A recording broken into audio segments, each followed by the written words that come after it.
comedy, comedy piece called Goodbye Charles. This next scene is from a Neil Simon play.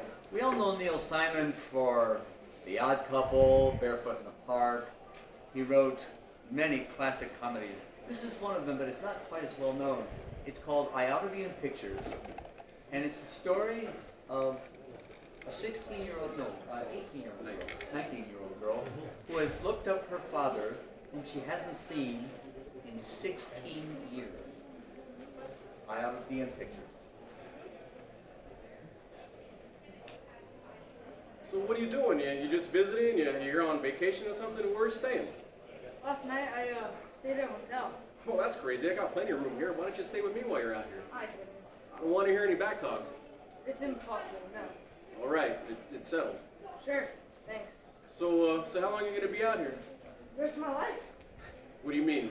Well, it depends on how my career goes. And what career would that be? I want to be in pictures. You want to be in what? Pictures, movies. I'm not ruling out television, but movies are my main goal. Movies, I see. Well, you sure picked a tough business.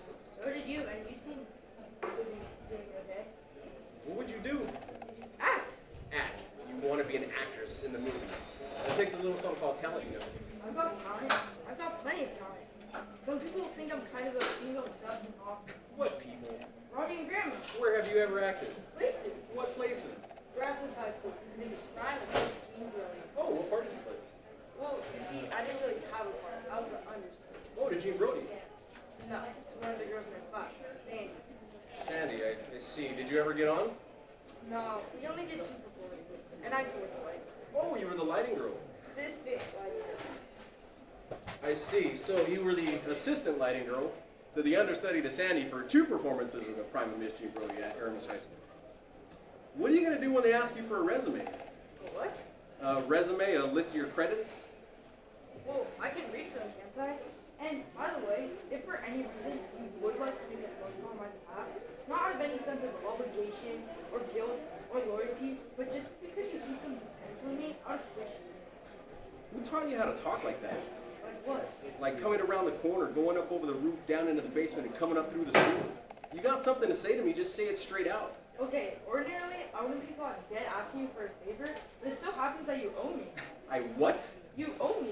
You owe me for a lot. And Grandma even said to me, go out to California and make sure that you really take me. Really? Is that what your grandmother told you? 3 weeks ago at Mount Pleasant Cemetery. Well, what were you doing there? That's where she lives. I mean, she's dead, but that's where she's buried. She died? I'm sorry, I didn't know that. When did this happen? 6 years ago, 2014. So when did you talk to her? Last week. Last week? Last month, last night, this morning. It's so complicated. I imagine it would be. Look, forget Grandma. This is just me. Like, the daughter you haven't seen in 16 years, asking for a simple favor. Are you gonna help me launch my career or not? Is that straight enough for you? Just slow down, will you? It's a lot to take in. Just give me a second to get a grasp on all the news.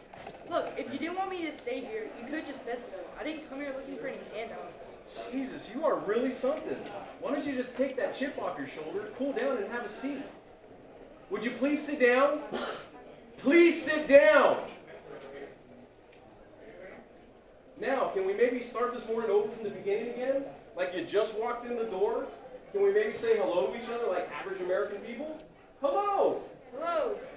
Thank you. May I get you something to drink? No thanks. I just ate a glass of water. Look, about this movie business, can we talk about it some other time? I really don't like being pressured into things. You understand. Well, I'm sorry if I made any demands on you. It only comes once up every 16 years. It won't happen again. Well, you don't look like your mother, but you sure talk like her. That's a crappy thing to say. Be proud of this. My mother wasn't the one who walked out. You're right. I'm sorry. I apologize. Look, I think I better go. This isn't turning out how I planned it at all. You know what I expected. You know what I mean? No, I don't. I'm sorry if I'm some major disappointment to you. You may have had some image in your mind about what your father would look like and talk like, but I'm just plain old Herb Tucker. I didn't mean it like that. I just thought you'd be a little friendlier, a little more supportive. Well, why don't you give a guy a chance? Why don't we get to know each other before you just start barging in here and demanding I gotta get you to the movies? You don't have to get me into anything. I couldn't even get a lousy kiss from you, so I sure as hell don't expect a phone call to your studio friends. And from the looks of this place, you don't even got their number. You're a fresh kid, you know that? And what are you? Look, I don't care how you speak in your own home, but you need to change that tone of voice with me. I will not be talked to that way. I'll talk to you anyway, please. Talk to your father, you won't. My father? My father. You're the last one in the world who's my father. My grandmother's my father. Boy, oh boy, 16-year dreams down the drain. Who asked you to come? What is this, your mother's revenge? Grandma's right again. I should have listened to her. What's a shithead, always a shithead. Is that how your grandmother talks to you? The language is mine. The wisdom is hers. So let me tell you something, Mr. Herb Tucker. The one who hasn't made it in show business is you, not me. I'm on my way up, and you're on your way down.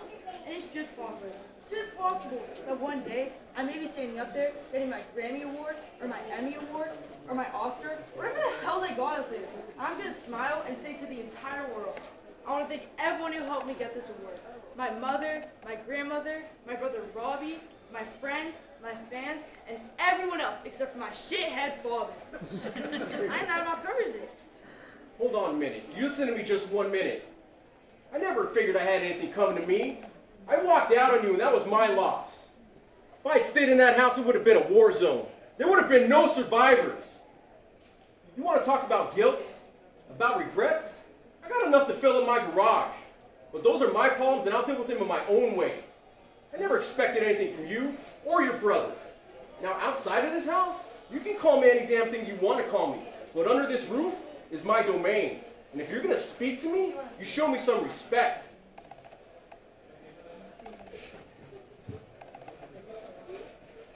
I'm now outside, and you are still a shithead. Goodbye, Mr. Herbert Tucker.